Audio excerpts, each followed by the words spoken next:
जय गुरुदेव, जय गायत्री माता। बिरना पंडित जी लिखते हैं कि नाभि चक्र पर संयम से होता है जीवन का सम्यक ज्ञान।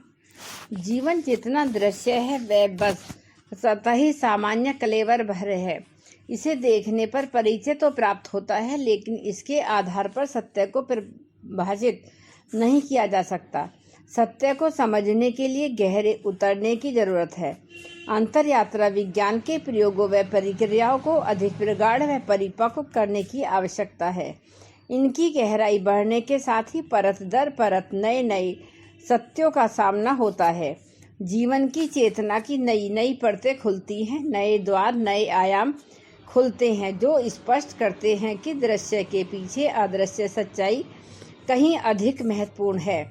इसे समझे बिना ज्ञान का ढांचा अधूरा है, अपूर्ण है। इस अधूरेपन व अपूर्णता को लेकर गढ़ी गई परिभाषाएं भी अधूरी व अपूर्ण बनी रहेंगी। आधुनिक चिकित्सा विज्ञान की कई तरह से सराहना की जाती है। इसकी कुछ बातें सराहनीय हैं भी, लेकिन इसके ढांचे में, इसकी संपूर्ण व्यवस्था में भारी अपूर्णता है। तथ्य पर विचार करें तो सत्य समझ में आ जाता है।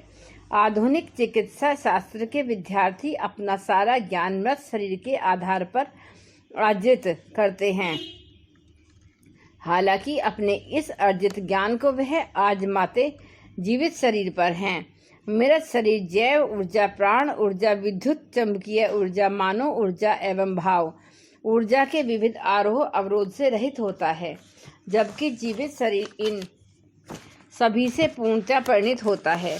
शरीर में होने वाली बीमारियां, मानसिक रोग इन ऊर्जा प्रभाव की विविधता में होने वाले व्यक्तिक्रम से पनपते हैं।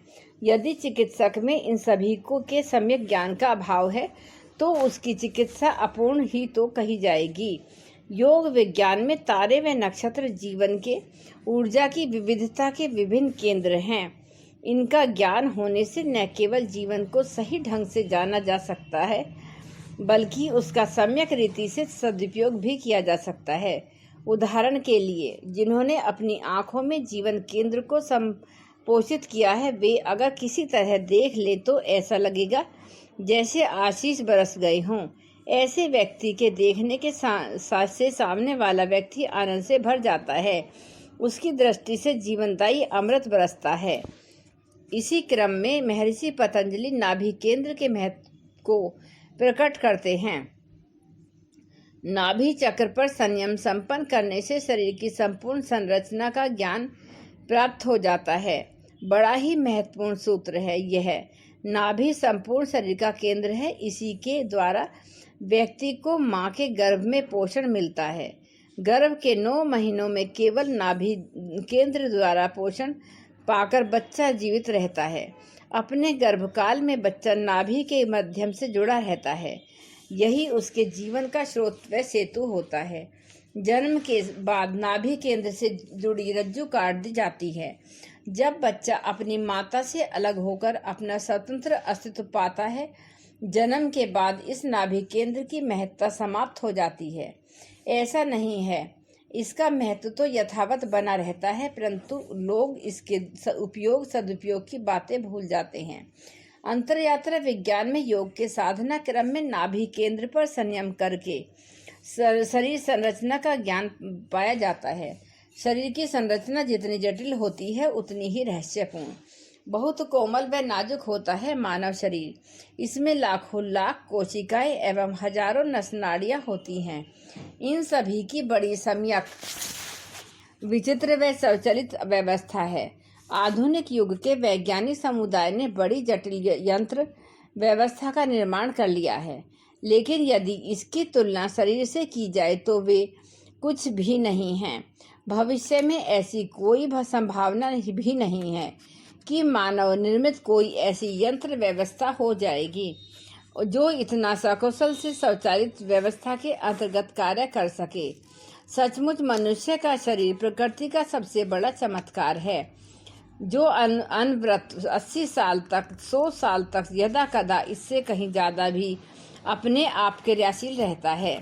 नाभि केंद्र को समझ लेने से शरीर की इस अद्भुत व्यवस्था को जाना जा सकता है। शरीर का हर अंग कुछ इस ढंग से बना है जो स्वयं में पूर्ण है। उदाहरण के लिए भोजन, जब हमें भूख लगती है, जब हमारा पेट भर जाता है, वैसे ही हमें संकेत मिल जाता है। शरीर भोजन को पाचन कराता है। इससे ही रक्त, हड्डी, मांस, मज्जा का निर्माण होता है। यही नहीं, इस प्रक्रिया में जो व्यर्थ के पदार्थ एवं विषाक्त होती हैं, उसे शरीर बाहर फेंककर अपने को स्वच्छ कर लेता है। शरीर की विभिन्न प्रक्रियाओं में एक निरंतरता है। हर पल न जाने कितनी कोशिकाएं मरती हैं और अनगिनत नई कोशिकाओं का नवनिर्माण होता है। ये सभी कार्य स्वचालित ढंग से सुव्यवस्थित रीति से किए जाते हैं। मनुष्य यदि जीवन के सहज स्वभाव का अनुसरण करे तो शरीर स्वयं ही में ही बहुत सुंदर व सुव्यवस्थित रीति से कार्य करता रहता है।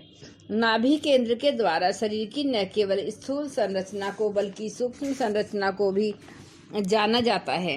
योग विज्ञान ने शरीर विज्ञान को इसी ढंग से जाना है।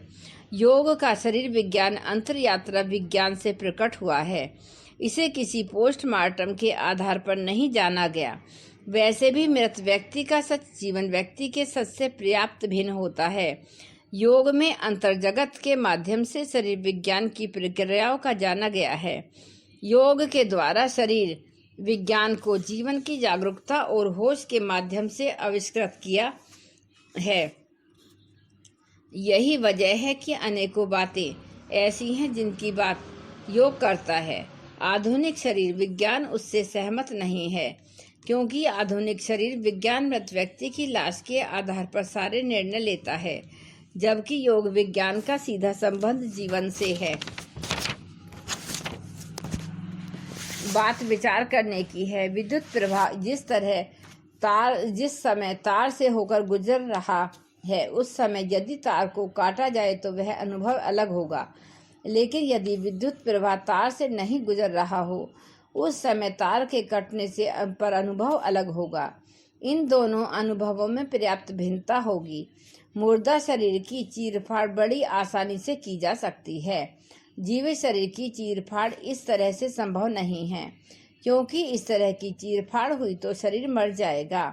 इसलिए भविष्य में ऐसी संभावना है कि आधुनिक वैज्ञानिक योग विज्ञान के अंतर्यात्रा विज्ञान के अनुसंधान से सहमत हो जाएं, क्योंकि शरीर को यदि सही रीति से जानना हो तो उसे उसी समय जाना जा सकता है जब उससे सभी तरह की ऊर्जा प्रवाह एवं सम्यक अवस्था में संचालित हो रहा हो।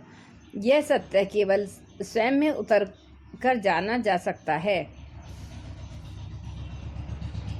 नाभि केंद्र पर संयम करके उसे संभव बनाया जा सकता है। इस प्रकार संयम से उस क्षण का भी यथार्थ ज्ञान मिल सकता है जब गर्भ निर्माण की प्रक्रिया आरंभ हुई।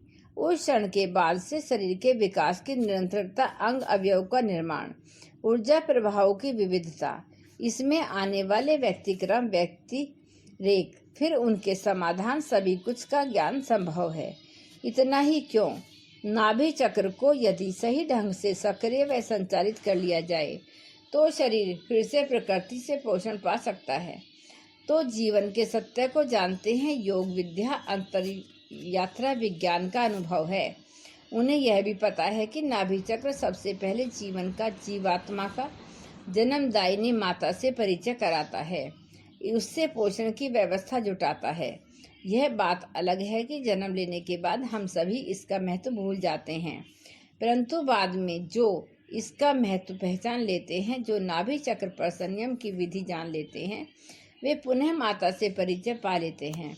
अब की बार यह माता जन्मदायिनी नहीं, जीवनदायिनी होती है।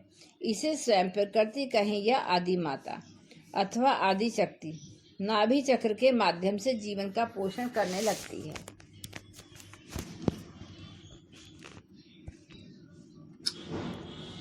जय गुरुदेव, जय गायत्री माता।